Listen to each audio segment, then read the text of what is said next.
No, I mean,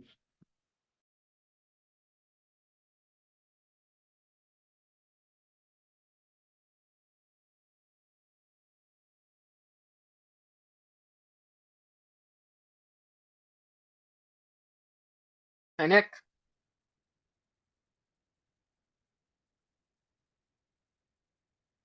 Hey, all. Hi, Andrew. Hey, Allison. Hello. Nicole. Hi, Allison. Cole. Hello. I recognize that chalkboard. Yes. I don't recognize that art. Oh, Yeah, you hit it quick. yeah.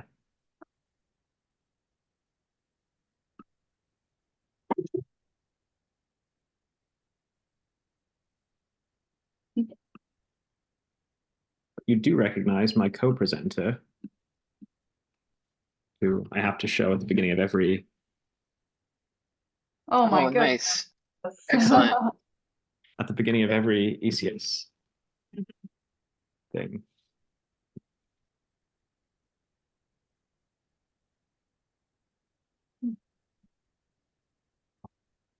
Do you guys, Nicole, Allison, do you want to try sharing your slides? We can just test that works. Sure. Yeah, do you want to go ahead and try first, Nicole? I was about to say the same thing. Sure, I can try first. Do, do, do. Host disabled participant screen sharing.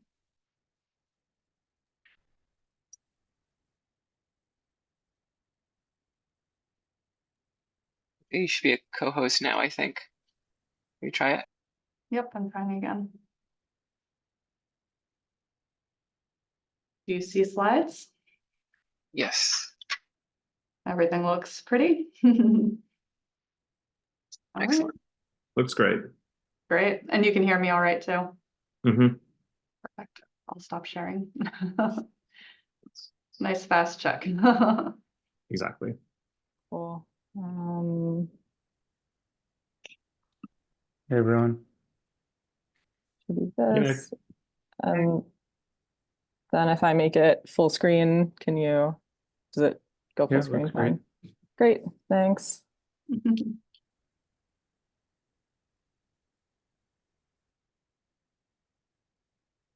It's almost like after 4 years, they've worked out the bugs in Zoom, you know? Yeah, although I was doing something the other day and it put like a password on the meeting that I didn't realize it had done, and I was very embarrassed because we've been using Zoom for so long for exactly that reason. Yeah. So yeah, mostly. My skill has definitely decreased. I think I peaked sometime in 2021 and then it's just been downhill. Did we decide who's doing intros and Q&A and stuff? Yeah. I think I'll do intros and Andrew's going to do Q&A. Great.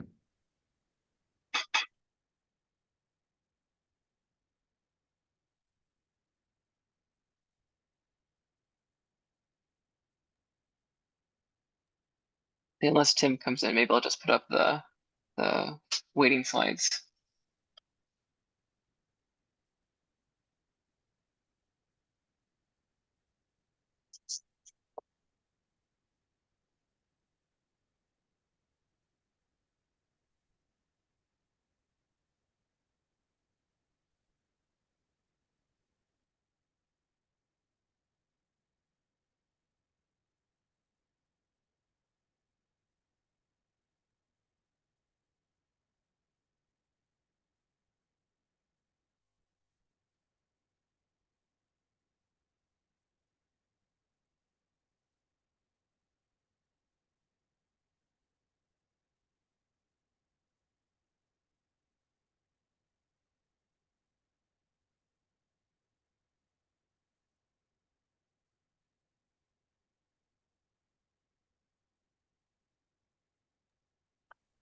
Pretty wild to have anything announced in Central Time. Yeah. I was feel like like, it's oh, I can double check. This is great. That's right. I feel like it's the ancestral time zone of the workshop because of Yeah. Yeah. Andy and Christy. It's our honorary home time zone.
I don't know, do you want to start with the intro? I don't see Tim yet, but maybe he'll join. He'll probably go last anyways, right? Sure. I'll get started. Okay, well, welcome everyone. Welcome to the 31st ECS and Cloud Feedback Virtual Symposium. So today is a little bit of a clear sky edition, as you'll see. But we have 3 really great speakers today. We'll each have 12-minute talks. There'll be some time for question after each, and maybe a short general Q&A after the last talk.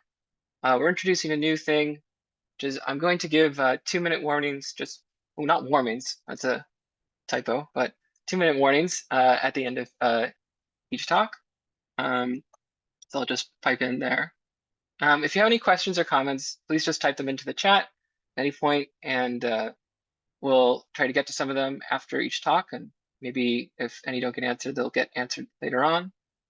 But if you'd rather ask your question live, please just raise your hand and we'll unmute you. If you want to give a talk in the future, we're always looking for speakers, so please reach out to anyone on the executive committee. And you can find our contact information as well as videos of past talks, our mailing list sign up, and more information at this website.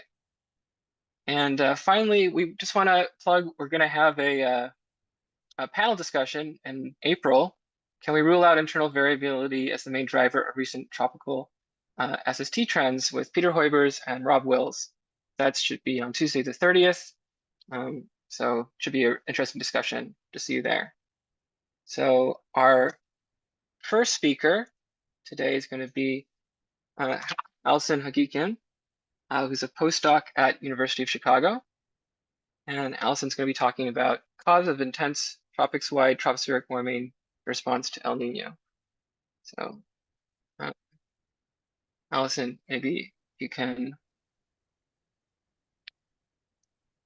Absolutely. I don't know There we who go. passed on proper last name pronunciation, but very excellent job. I feel very honored. All right, I'll jump right Awesome. into to keep the time going. So this is a bit of a mouthful, but really, so cause of atmospheric warming during El Niño, and hopefully by the end of the talk, you'll be convinced that this is also relevant to ECS, to understanding longer term changes. And this is work that was done during my PhD with my co-advisors, Laura Risplandi and Stefan Fugler-Staller. So to just place you in the tropical Pacific, we have, if you're looking at the equator sort of from the side with depth being on the vertical here, we have Wright Island, we have Indonesia, Australia, etc., and then relatively warm water where there is also deep atmospheric convection. And in this region, the surface temperature is strongly coupled to the free tropospheric temperature. And then as you continue east, we have upwelling of cold water from the deep ocean, which affects the boundary layer atmospheric temperature, but is not strongly coupled at all to the free tropospheric temperature. And then, of course, South America bounding the other side of the Pacific Ocean. And so there are, of course, easterly winds that drive this upwelling. And when the easterly winds weaken during an El Niño event, the upwelling also weakens, and the surface in the East Pacific warms. And so the surface warming in the East Pacific, right, it affects the boundary layer temperature there, but it does not necessarily affect the temperature of the warm pool where there's deep convection and which controls the temperature of the free troposphere in the tropics. I'm moving very quickly through this introduction again, just to move things along, because I assume a lot of people are familiar, right? And so we know that this warm pool in the West Pacific, we know it moves towards the Central Pacific. We do not know, we'll infer that the temperature must change a little bit, but we don't know why that temperature change might happen. All we know for now is that it moves, and that's what we're going to try to answer here. Because we know that the free troposphere warms during El Niño events, this is slightly delayed from the surface warming, but it's observed very robustly, has been for many decades. And because that's strongly coupled to the temperature of the surface underlying deep convection, we can infer that this warm pool, which is moving, must also warm slightly. Right, so, but again, it has not been clear yet how that warming comes about. Okay, and the inverse of all of this happens during La Niña. So why do we care? So from sort of an ECS perspective, when the free troposphere warms, there's enhanced cooling to space and enhanced stability in the tropical atmosphere, since this is following a moist adiabat. And it also affects, weather, of course, because the equator to pole temperature gradient changes slightly. It changes the location and strength of the jets. And so there are effects on mid-latitude weather. So there's really widespread effects of this temperature change. But the sort of intermediate step between the surface warming in the East Pacific and this atmospheric response is what we're going to try to pin down here.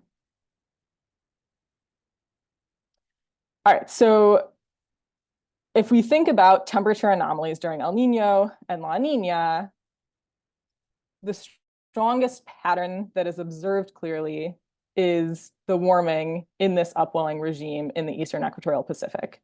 So we have, right, on average, we have a cold tongue here, and during El Niño that warms strongly, and during La Niña it cools strongly.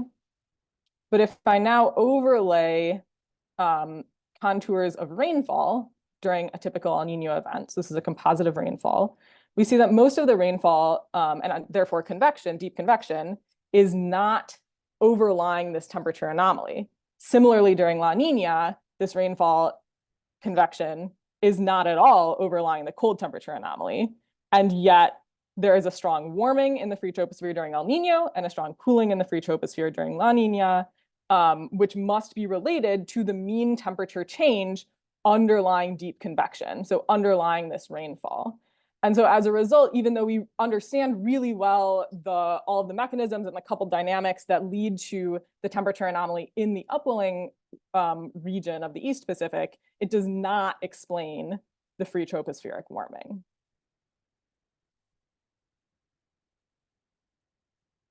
Now, another way to emphasize how challenging it is just by looking at a map to understand this temperature change in the convective regime is to think about the absolute temperature. So we see here that during both El Niño and during La Niña, the temperature underlying deep convection is pretty similar.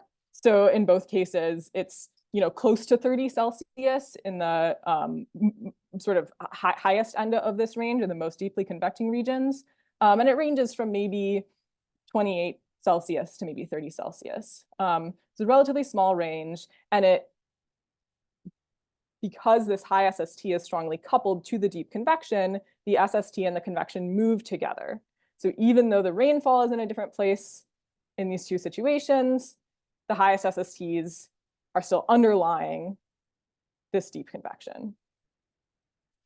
So if we want to understand how the tropospheric temperature in the tropics is changing, we need to follow what I'm going to be calling this convective regime as it moves from month to month as time evolves. So this convective regime, right, is characterized by these high SSTs and by lots of rainfall. Now we get this beautiful iterative question: why do the warmest waters warm? And I'm pleased to tell you that it will have an appropriately alliterative answer. So you have that to look forward to. Great. So before I get into following this convective regime, I just want to let you know the data that I'll be working with. So we'll be mostly showing results from the ERA 5 analysis. Everything that I do will be for the global tropics, 30 south to 30 north, monthly mean data. And all this analysis was repeated in the coupled climate model GFDL floor with 100 years of a pre-industrial control run. But I'll just be focusing on the ERA 5 results here for simplicity. And the floor results can be found in the paper or later or whatever. And so here's just to place you a time series of the Niño 3-4 index in the chunk of ERA 5 that we're using. So we have about 7 El Niño events and 6 La Niña events. And I'll also be focusing on El Niño, again, just for clarity, but all of what I'm going to say is true in the inverse for La Niña. Great, so let's jump in. Now, as I tried to emphasize in the introduction, just looking at the West Pacific is not sufficient to describe the convective regime. Not only is precipitation in a different place during El Niño and La Niña and on average, but it's also in a different place during each and every El Niño event. And it's moving over the course of that El Niño event as it evolves, right? So we need to follow it really from month to month. And so what we're going to do is look at the tropics instead as a function of cold to warm SST, which is what's shown on the right here. We're going to group all of the coldest SSTs into the lowest bins, and then the moderate SSTs into the moderate bins, and then the highest SSTs into the highest bins. And instead of separating these bins by, a degree or half a degree, we're going to actually separate them into equal area chunks. And this is helpful visually just because when you sort of integrate by eye, you know that each one of these 100 bins can have an equal weight. So it's helpful for visual interpretation. And what we see is not only that the highest SSTs are in the highest bins, but now if we sort other quantities by SST, like precipitation, we see that indeed most of the precipitation is at the highest SSTs. And so I'll have highlighted in some of these figures here the top 30 percentiles just to guide the eye visually towards this convective regime. But I'll always have the full continuum from coldest to warmest tropical SST. Right, and so again, just to emphasize, the benefit of this is that we're following convection as it moves in each month. And so we can compare, high SSTs to high SSTs rather than just comparing a certain latitude longitude bin to the same latitude longitude bin, because in that case, the signal would be dominated by the movement of the convective regime rather than the actual changes, which is what the atmosphere sees. So first, in order to just characterize what an El Niño SST anomaly looks like in percentiles, unfortunately, I flipped the percentiles here, so they go instead from bottom to top. So I've labeled here cold to warm. And you see a warm anomaly in the middle of this figure. Great, looks like an El Niño event. And in particular, what you see is that there's for the lower SSTs that I have highlighted in a box here, there's a maximum around sort of November, December-ish. And that is driven strongly by this East Pacific warming. And so this is consistent with what we already know about El Niño, that the maximum warming in the East Pacific is maximizing in the November, December time period. In contrast, at higher SSTs, the peak is later. It's around February or March. And this is consistent with when we... 2 minutes. Yeah. Sorry, just 2 minutes. Thanks. That's all. Oh, wow. Okay. Sorry. And this is when we know that the atmospheric temperature anomaly peaks too. And so we're going to use a very simple mixed layer budget to decompose the driver of this anomaly. So if I see a surface warming, if it's accompanied by a heat release, I can infer that the warming came first and the heat release came later, and we think of this as being ocean driven. Whereas in the inverse, if there's a heat input, we think of that as being atmosphere forced. And so I can roughly use this mixed layer budget to decompose atmosphere driven component, which is going to be in orange, and an ocean driven component, which is going to be in blue. And we see again at low SSTs, we see that there's a warming driven by, over the time period where the warm SSTs are warming. The warming is driven by the ocean and it's opposed by the atmosphere.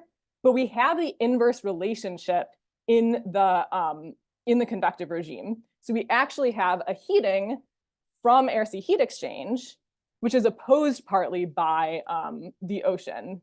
And so this is, yeah, completely different from what we're familiar with in the East Pacific. We find that it's dominated by the latent heat flux anomaly, which is not entirely surprising for anybody who's thought about the tropics before. And so we're going to use, again, a very simple budget to decompose the driver of this anomaly. Because the latent heat flux is proportional both to the humidity deficit and the surface wind speed, and some constants that are mostly, some factors that are mostly constant, I can decompose the fractional anomaly and latent heat flux, right, so on the right here, into the fractional anomaly in the humidity deficit plus the same in the wind speed.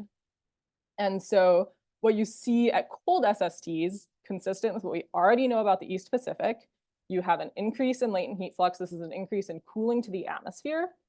And that's driven largely by an increase in humidity deficit. So as the surface warms, the saturated specific humidity increases. That increases the humidity deficit. And in some bins, it happens to also be related to an increase in wind speed, which we're not exactly clear where that's coming from. Strong contrast, again, at high SSTs, you have this decrease in latent heat flux. So this is a damping of cooling, i.e. an anomalous warming. And this is actually driven not by a humidity deficit change at all, but instead by a decrease in the wind speed. And this is more strongly associated with a decrease in the zonal rather than the meridional surface wind. So it's consistent with the weakening of the Walker circulation, but it would be really interesting to look more into this and figure out how this comes about. So to summarize, wind warms the warmest waters. I hope everyone's satisfied with the alliteration here. And so this wind speed decrease is what leads to the warming in the convective regime.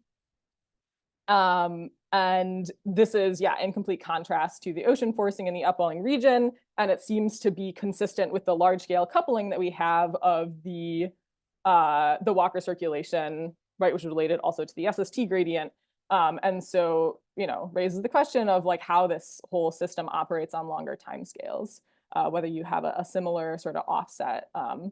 And this effectively would be a negative feedback as well, because you would have then enhanced warming and enhanced long wave heat release. So yeah, I look forward, feel free to reach out, last name at uchicago.edu. I hope that I have kept that within the time. Thanks so much for your attention. Fantastic. Thank you, Allison. Yeah, so if anyone has questions, just either raise your hand or unmute yourself, and we've got time for a question or you can put it in the chat. Or you can put it in the chat and I can read it out as well. I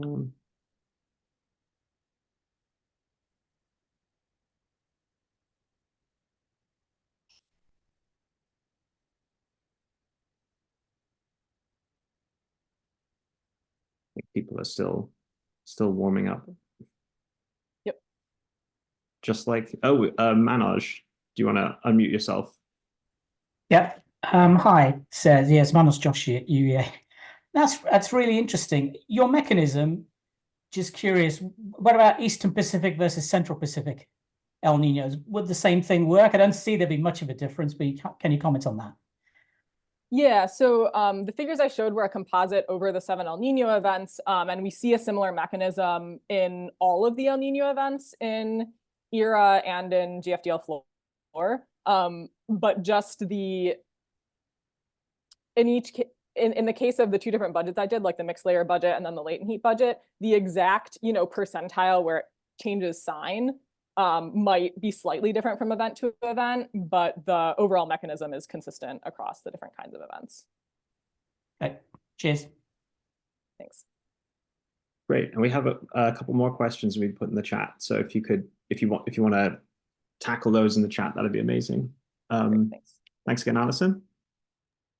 Okay, thanks, Allison. Our next speaker is Nicole Feldl, Associate Professor at UC Santa Cruz. She's going to be talking about analytical model for water vapor, temperature, and surface albedo feedback in comprehensive climate models. Take it away, Nicole. All right, thank you so much for the invitation to speak today. I'll be presenting research on an analytical model for water vapor temperature and surface albedo feedbacks in comprehensive climate models. And this work is in collaboration with Tim Merlis.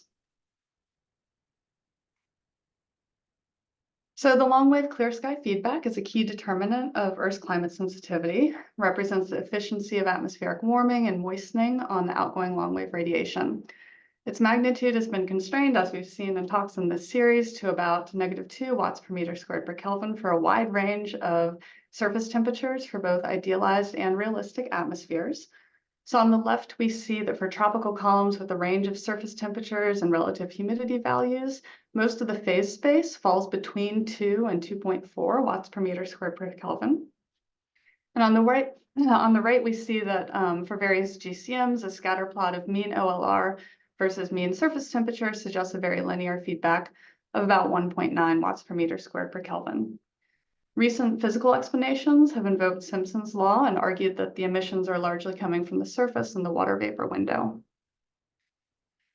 Then for a slightly different perspective, we have multi-model comparisons. These conventionally diagnose the individual feedback, so temperature, water vapor, and so forth, that contribute to the net top of atmosphere radiative response to a CO2 forcing.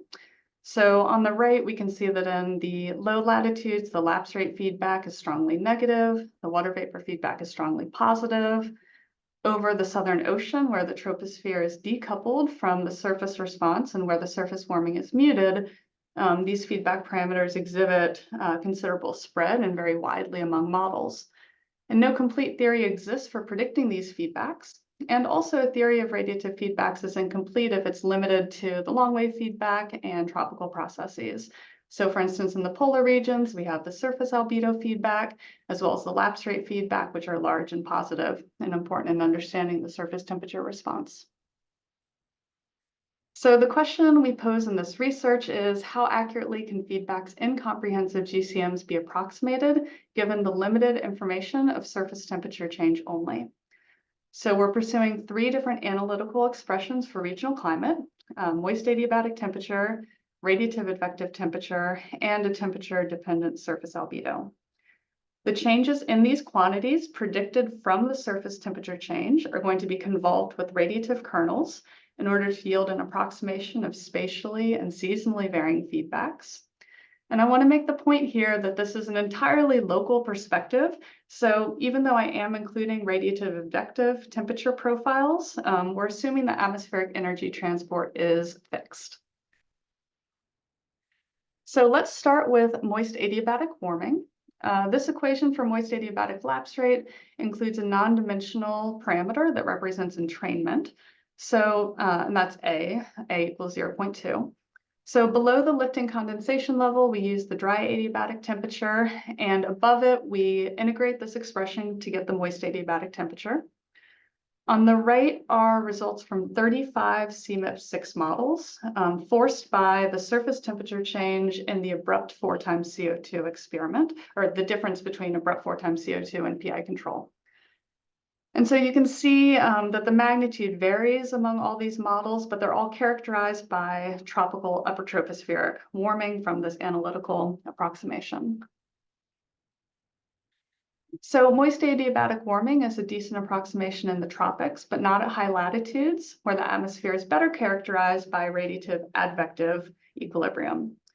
So from the 2-stream equations for windowed gray radiative transfer, we can derive an expression for radiative advective temperature. So here the model parameters include a surface forcing, an atmospheric energy flux convergence, B is the vertical structure of heating, tau naught is the total optical depth, and beta is the width of the atmospheric window.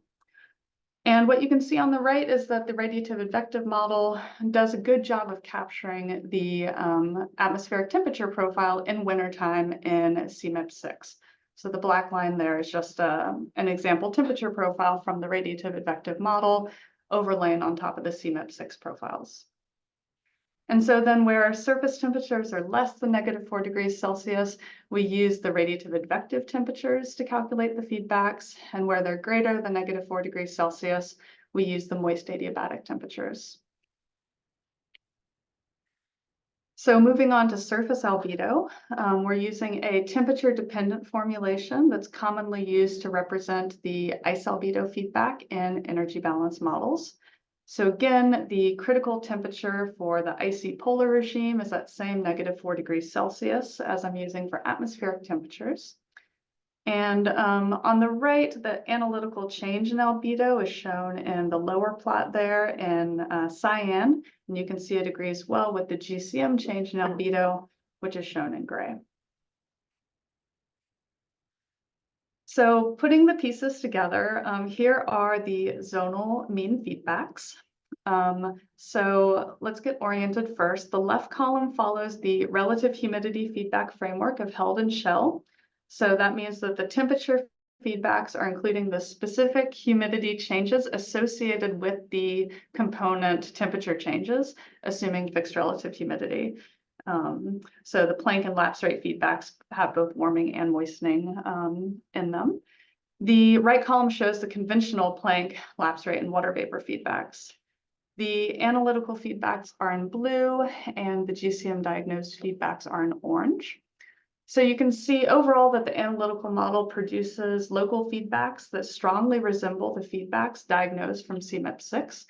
This is despite the fact that the analytical feedbacks are computed from thermodynamic arguments, given only the local surface temperature change in each CMIP6 model, while the GCM diagnosed feedbacks depend on the detailed simulated atmospheric and cryospheric response, which includes remote influences. So in the top row, we can see the Planck feedback is identical by construction between the analytical model and the GCMs. The analytical lapse rate feedback is positive in the polar region. So this is a consequence of having included this representation of radiative advective temperature. The fixed relative humidity lapse rate feedback is much smaller in magnitude than the conventional lapse rate feedback. This is due to the compensating effects of warming and moistening that in the conventional framework are separated into two different feedbacks. And we also have a positive surface albedo feedback at high latitudes. And so our successful prediction of both the positive high latitude lapse rate feedback and the surface albedo feedback shows that the analytical model characterizes the crucial feedbacks contributing to polar amplification, which is a distinguishing contribution of this study. So next I want to show a few sensitivity tests. So this figure is reproduced from the previous slide, but I'm just showing the ensemble mean for clarity. So the moist adiabatic calculations, as I showed before, are from a dilute adiabat.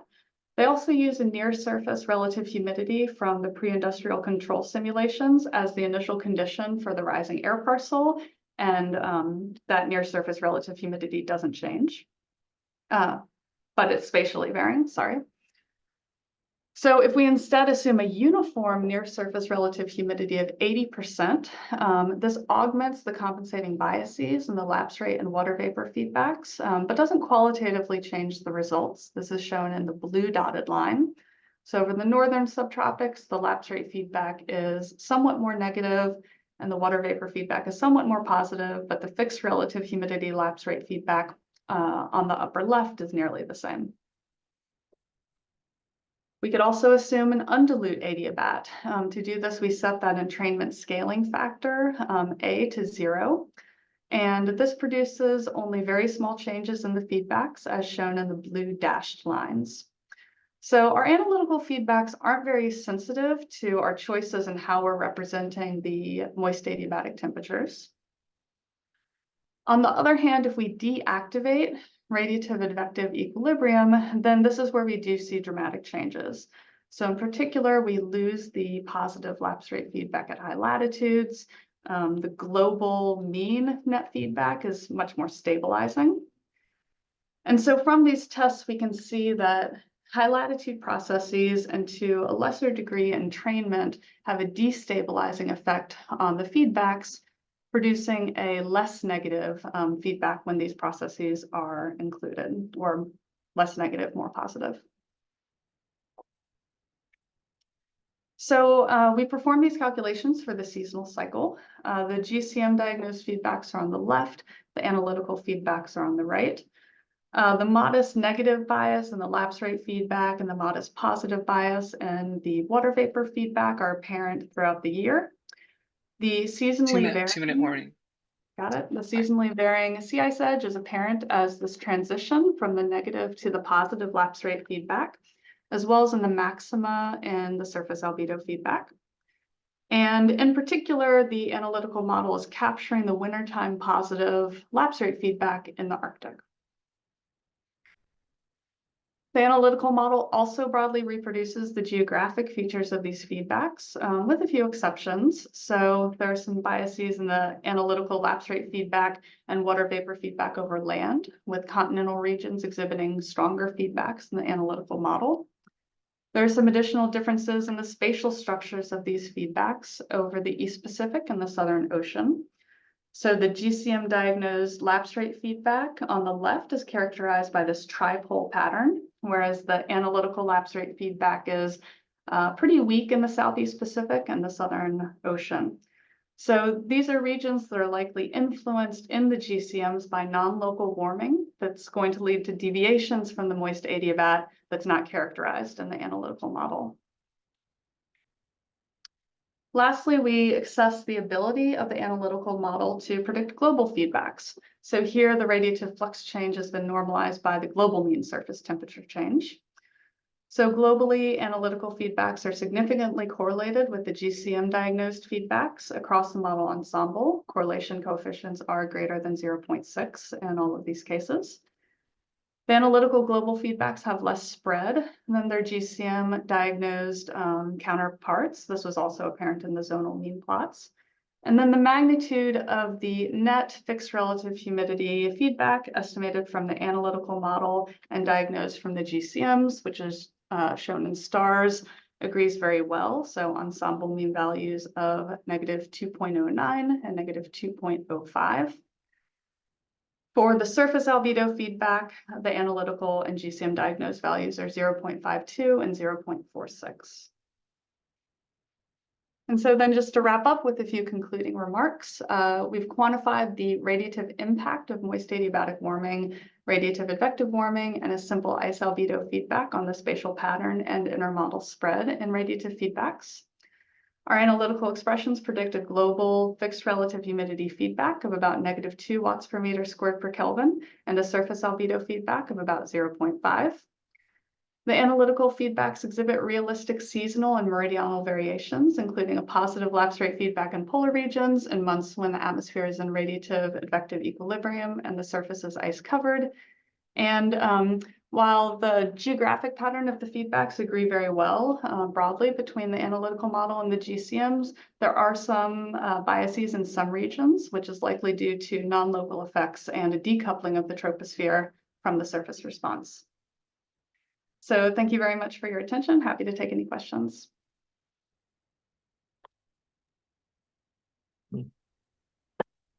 Thanks, Nicole. Oh, Andreas has raised a hand if you want to unmute yourself. Yes. Can you hear me? Yep. Yes. Yep. Thank you for this interesting talk. I was wondering if this theory could be used in energy balance models to calculate those feedbacks. What are the input variables that you need? Yeah, I think that's a great question. I think this could be coupled, well, sorry, the input is just the surface temperature change. So I do think that what I'm showing here is just a, well, and also the near surface relative humidity, though, as I mentioned, I just assumed that didn't change. And I think that is related to some of these biases over continents. So it's just the surface temperature change. I really think of what I'm showing here as a proof of concept for the abrupt 4 times CO2 simulations. But there are a lot of other ways in which this framework could be used. I think it could be coupled to an energy balance model. The only point I want to use there is that the analytical model gives the atmospheric temperatures and the ice albedo changes, but then you still need information from radiative transfer calculations to get what the impacts are on the feedbacks. So in this particular study, I'm still using radiative kernels to make that connection. You could also use PRP calculations, which is something that I've been working on more recently. So you still need to get from the atmospheric temperature to the top of atmosphere radiative flux if what you're interested in is feedbacks. Okay, that makes sense. Thank you. Yes. And then Nick. Yeah, thanks, Nicole. That was really great. I just wanted to ask a clarification question about in the high latitudes. Are you assuming that, and maybe you said this, but are you assuming that energy transport is fixed then? Because I am. okay. Yeah, so I am. I'm using the parameter value I'm using is 150 watts per meter squared. So I started with So fixed. you don't There's even no diagnose it. reason- What's that? So you're not even diagnosing it from No. Oh, I okay. based off of, I just did all of the tuning.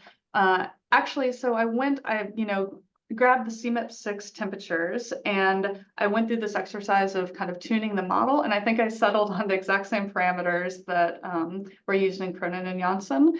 So, but I did kind of explore that. I think what you could do here, I wanted to start with the simple assumption that the advective input doesn't change. However, you could totally couple this to changing meridional temperature gradients. So back to Andreas's point about kind of an energy balance model way of thinking about this, there's no reason why this has to be constant. That just kind of was my first starting point, kind of how good can you get if you assume it's constant. But that would be a way that this model could be improved. Yeah, oh, it's amazing how well it works. Yeah.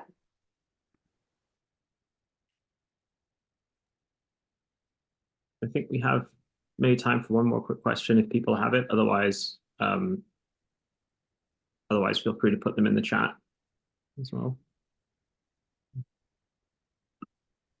Oh, Tim of Hi, Cronin Nicole. and Janssen fame. Thanks for the talk. Big fan of the I paper. would say that the parameters we chose were sort of taken to match something close to a high latitude sounding. So maybe it's not a surprise. Exactly. Yes. But Yeah. my question was what you chose for the transitional range for surface temperatures between ice covered and ice free, and how whether things are sensitive to that for the albedo feedback. That is a great question. So it is, and what's a good way to? So I was trying to match, getting the surface albedo feedback. That one was a little bit trickier. It's more, the surface albedo formulation is more of a blunt instrument, I would say, than the atmospheric temperature ones. So that -4 degrees Celsius. A lot of that was trying to match the shape of the surface albedo feedback. And what I will say is in these plots of, well, I guess in any case, I could do a slightly better job if I allowed myself to use different tuning parameters for the surface albedo component of the model in the Arctic and the Antarctic. Again, I decided to go with something pretty simple, but once you start kind of, I guess changing that critical temperature of -4, maybe that does a little bit better of a job in the Arctic, but then if you try to optimize that a little bit, it gets a little bit worse in the Antarctic. Now, I think that there are some really good reasons that the Arctic is not the Antarctic. So I think it would be totally justified to maybe try to optimize the hemispheres differently, but I did not do that here.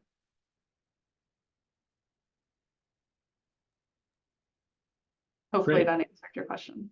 Yeah, I was curious what the transition range was. So it's -4 for the threshold, and then what was it like similar for the transition, or the width of the tanh function?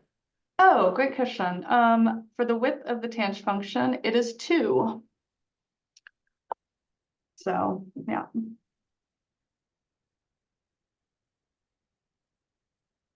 Cool, great.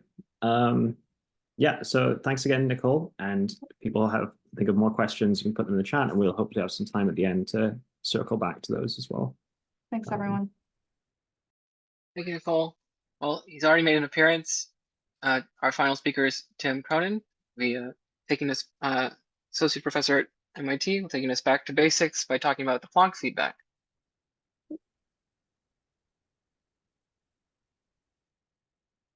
Okay, let's see. that looks good.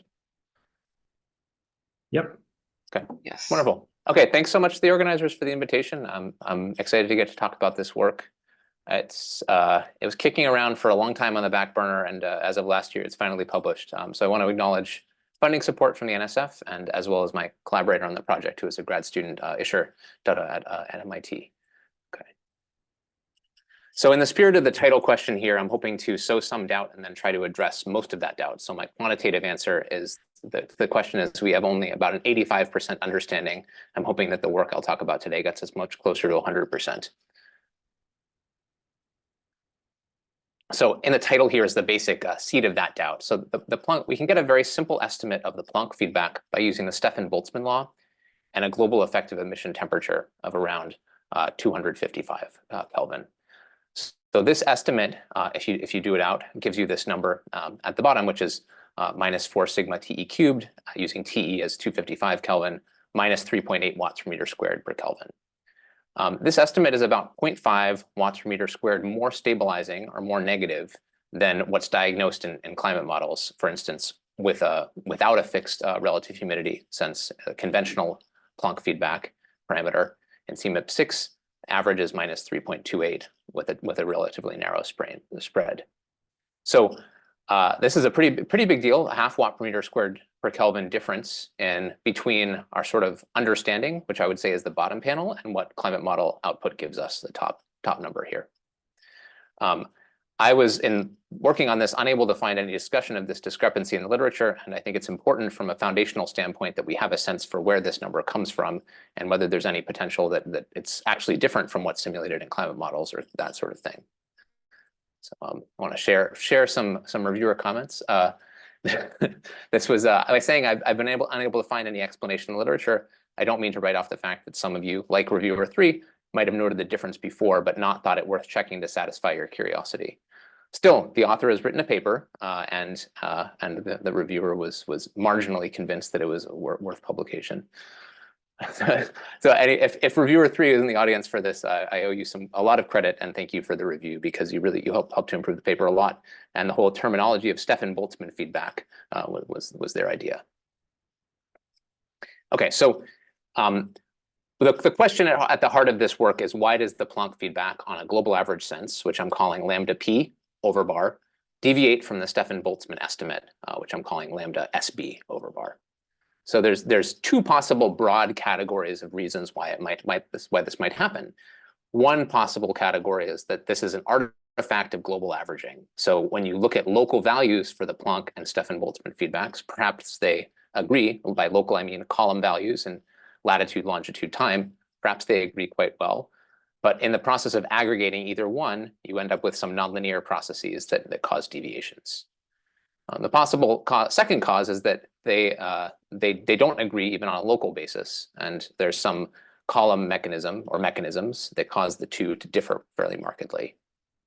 Okay, so I want you to think about whether you think it's category 1 or category 2 here, and I'll give you the spoiler of the results on the next slide. Everyone have their ideas? I'm seeing some smiles. Okay, great. So this is published now, so you could know the answer from my paper. But our finding was that it's mostly local effects. So the Planck feedback is about a half watt per meter squared per Kelvin more positive or less stabilizing than the Stefan-Boltzmann feedback, mostly due to the local effect of the stratosphere and the local effects of the lack of stratospheric warming, essentially being an implicit positive feedback that's present in the GCM-defined Planck feedbacks.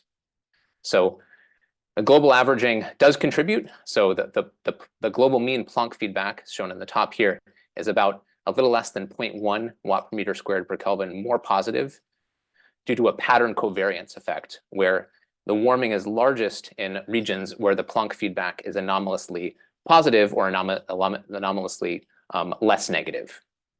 That is in the Arctic and in the tropics, where the Planck feedback is more stabilizing, more negative, the warming is reduced. There's a very, very minor and essentially insignificant difference between the global average Stefan-Boltzmann feedback based on global mean OLR, and an average of local values of 4 sigma TE cubed. So that effect is negligible. In terms of local effects, the about a half a watt per meter squared per Kelvin effect of the Planck feedback being more positive due to a lack of stratospheric warming. We call this the stratospheric masking effect, and I'll go into it more in a bit. And then there's 2 compensating effects. So the Planck feedback is also made more positive or less stabilizing due to temperature-dependent opacity of greenhouse gases. So greenhouse gases such as CO2 and water vapor have their absorption properties depend on temperature as well as abundance. When you make CO2 warmer, it actually becomes a better greenhouse gas. When you make water vapor warmer, parts of it become stronger, more strongly absorbing in the line sections, typically. Parts become less strongly absorbing in the continuum.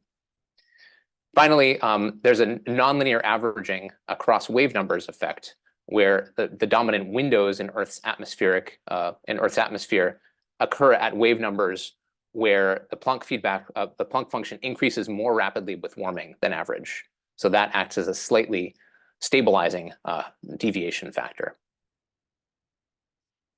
So I think based on the amount of time that I have, I'm going to skip directly to talking about local deviation terms. So we can write the Planck feedback for a column of the atmosphere exactly as an integral over wave number of the derivative of top of atmosphere flux, that's this F naught nu, with respect to surface and tropospheric and temperatures, that's the delta TT. And this includes two contributions. One is a change in the Planck source term, or the fact that a warmer object or a warmer atmosphere emits more radiation at all wavelengths. And the second is a gas optics term. So that's the absorption properties of gases change in a very modest way with warming. So we divide this into 2 terms. So now I want to seek to rewrite this right-hand side as the exact Stefan-Boltzmann term feedback, 4 sigma TE cubed minus 4 sigma TE cubed, plus a set of additive deviation terms. So we can do that if we start by adding and subtracting the Stefan-Boltzmann feedback from the right-hand side. Then we rewrite the Stefan-Boltzmann feedback which is circled in gray here. So this is the spectrally integrated form up top and the spectrally resolved form down below. We can add and subtract the stratospheric Planck source term, which is delta F naught nu delta TS, which is TS here is the stratospheric temperatures aloft. So we add and subtract that. It's a minus sign up here and a plus sign here. That's just plus 1 minus 1 2 times. And then we regroup some terms. So we combine the Planck source term, a Planck derivative for the troposphere and the stratosphere with the Stefan-Boltzmann, exact spectrally resolved Stefan-Boltzmann term which is a black body source term at the effective emission temperature at all wavelengths. We isolate this term, so that the difference between that full spectrum Planck, full height Planck feedback, that is from the stratosphere and troposphere and surface, and the Stefan-Boltzmann feedback we attribute to nonlinear averaging. The Planck feedback source term from the stratosphere itself we call stratospheric masking. You could also think about it as lack of stratospheric emission inherent in the generally defined Planck feedback. They're flip sides of the same coin. And the last line is a change in flux at the top of the atmosphere due to changes in gas optics only, which we call temperature-dependent opacity. So this gets us what we were looking for, which is Planck feedback at the local scale equals Stefan-Boltzmann feedback plus 3 deviation terms. And sort of qualitatively, nonlinear averaging arises because there's a difference between the Planck source change for the full column and the derivative of the black body emission at TE, both due to nonlinear averaging in height and across the spectrum. Stratospheric masking, again, is the stratospheric Planck source change that's missing from the conventional Planck feedback, which stops the warming at the tropopause. And the temperature-dependent opacity is the negative of change in OLR due to changes in gas optics only with warming.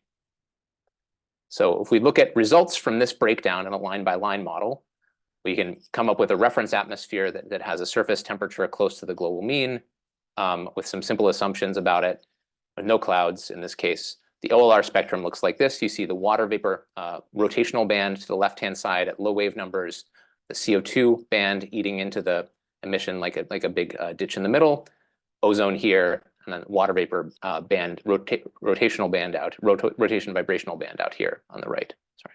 It's 2 minutes, Tim. Okay, thanks. So the main point here is that stratospheric masking dominates. You can see this big signal in the CO2 band, and less so in the ozone band, a little also less so in the water vapor band, where there's almost no Planck feedback, like that's zero, close to zero, but there's obviously a large, you would expect a sizable increase in black body radiation if the stratosphere were actually warmed. So results look similar if we look at so a non-line by line model, a GCM class model, RRTMG. Stratospheric masking still dominates. The other two terms tend to cancel. So the main difference here is that the ozone band contribution is smaller in RRTMG. We don't know exactly why, but I think that's probably worth chasing down some.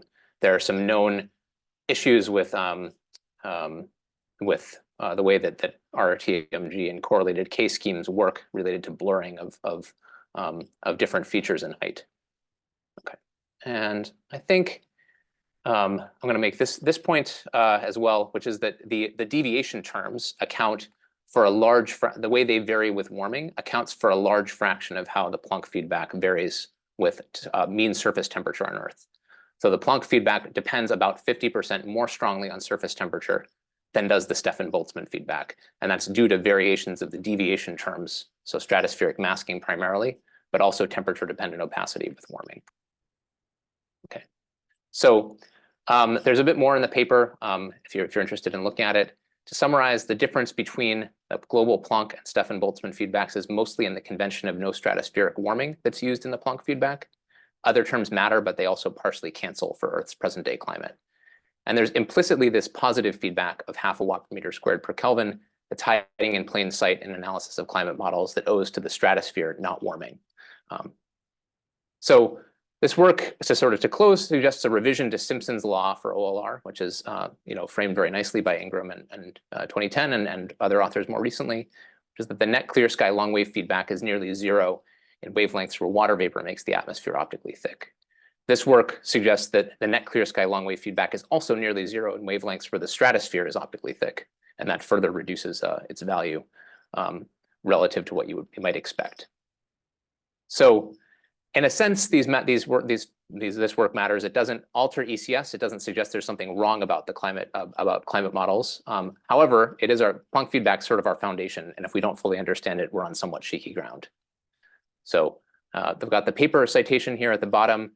I think in the end, this work points towards nothing being wrong with climate model analysis, but pushes us a little further towards breaking contact with the Stefan-Boltzmann feedback because the contact wasn't so tight to begin with as was perhaps imagined. So moving towards relative humidity as a state variable, I think is one outcome of this. Okay, thanks. Fantastic, thanks, Tim. It's a great talk.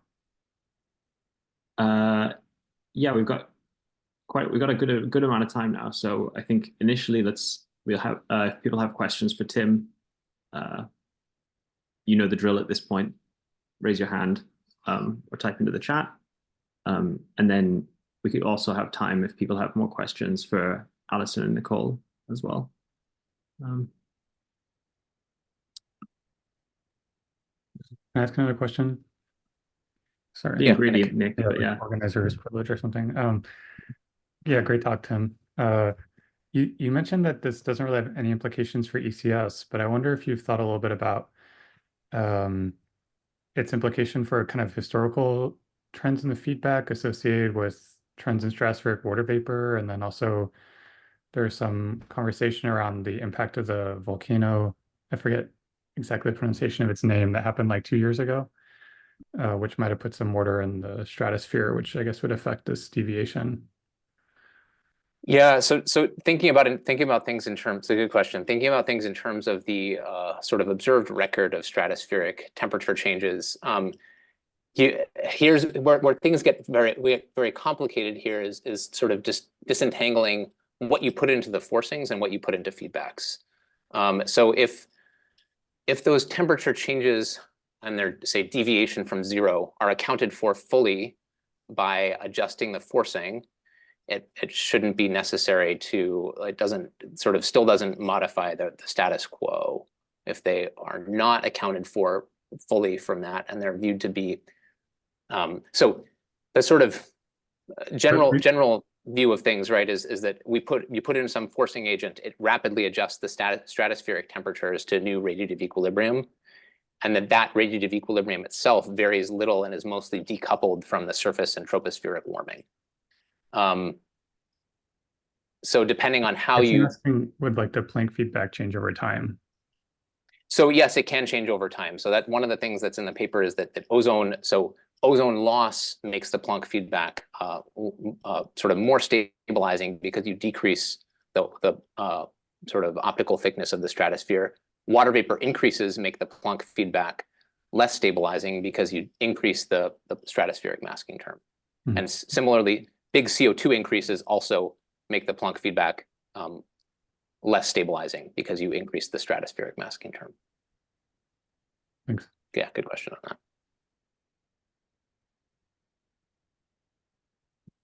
Yeah, there was there were some questions in the chat, but I think that you already touched on them about people asking about the impact for transient events like stratospheric aerosol injection from like volcanoes, but I think that's.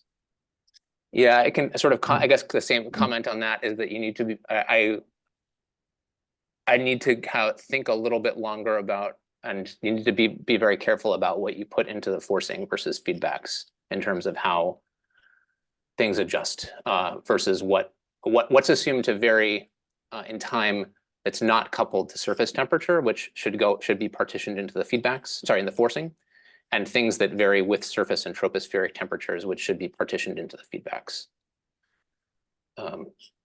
So if you are accounting for everything in the forcing term, then it does have a small reference effect on the optical thickness of the stratosphere, and therefore on the Planck feedback. But that's sort of that ends up being a sort of nonlinear effect in the sense that we think of our reference climate state in the same vein as like model kernel mismatch arising when you have very large departures from the current climate, you would get similar effects.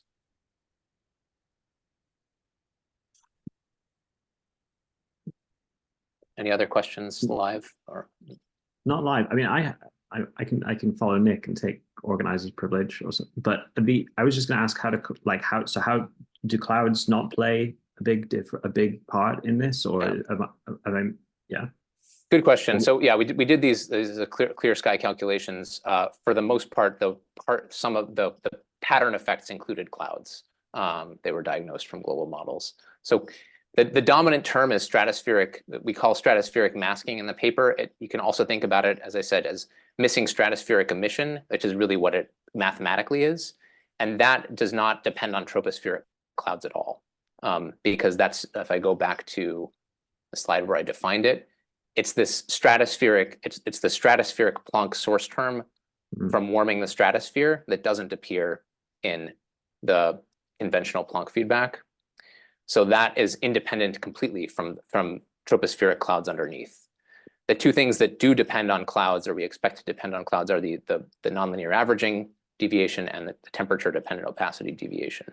And I expect that clouds will generally make both of them smaller in magnitude. They already tend to cancel each other even under clear skies in the global mean. So that might become a cancellation of two smaller terms, but that's more speculation than actual modeling results.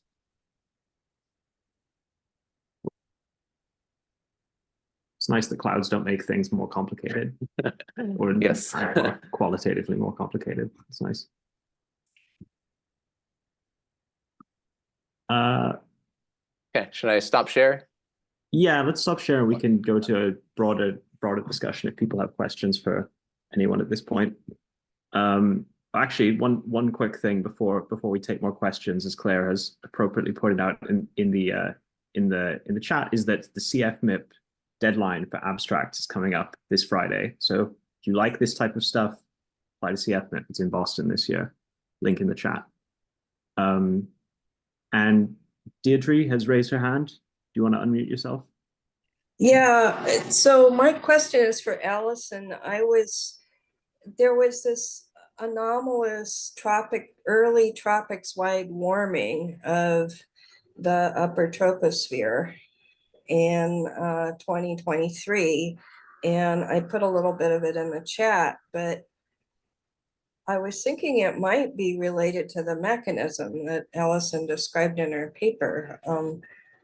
But I'd love to hear any thoughts you might have. Yeah, so I haven't looked a lot into the 2023 temperature. You're not the first person to ask me about it. Probably means I should. But I think you mentioned you were specifically wondering about something that would have been happening in October, and certainly by October, the El Nino event could have been affecting global mean surface temperatures, and generally in October, we don't see that the actual sort of warm waters in the convective regime have warmed a lot yet. But I just think probably the main clarifying point to be made here is that what I'm showing is really just a coupled response to El Nino, or the sort of coupled behavior of the system during El Nino. And so I wouldn't think of it as like a forcing on the temperature in a year so much as a thing that also happens during an El Nino, which also is happening right now. Does that make sense? Well, let me explain. So my thought was that as the background state of the tropical ocean warms, that you might see a threshold effect. What I really focused on was your paper. There was, it was a threshold effect with these very warm Martian, and what happens when the background state increases temperature. So like what happens to my mechanism when the whole tropics warms? Is that the? Yeah, when the global, the background temperature of the warming for the El Nino is that much higher. And are you going to see a threshold where you see more of it? Yeah, I mean that gets into questions about like, do we think that convection like behaves differently when the whole tropics is warmer, which isn't something I've focused as much on. But one thing that I think is sort of interesting that comes out of this is that the contrast in temperature change between the colder and warmer SSTs means that you could have a different tropical tropospheric temperature change for a given mean SST change. So depending on the pattern, this mechanism that I'm pointing out could lead to a different relationship between the atmospheric temperature and the surface temperature, certainly, which is in fact, just sort of by definition, it is in fact independent of the mean temperature, which I think is sort of interesting. Now, whether there's changes, somebody else asked about like organization of convection, whether there are other changes in the system that mean that it responds a little bit differently. Like, for example, if precipitation was more focused at higher SSTs, then you would only be worried about the contrast now between the top 15% of SSTs and everybody else instead of the top 30% of SSTs and everybody else. But this idea of the pattern of SSTs can lead to a different relationship, right, between the atmospheric warming and everybody else is closely related to a lot of other conversations that are happening right now also. Yeah. So I don't know how it would change with the mean SST.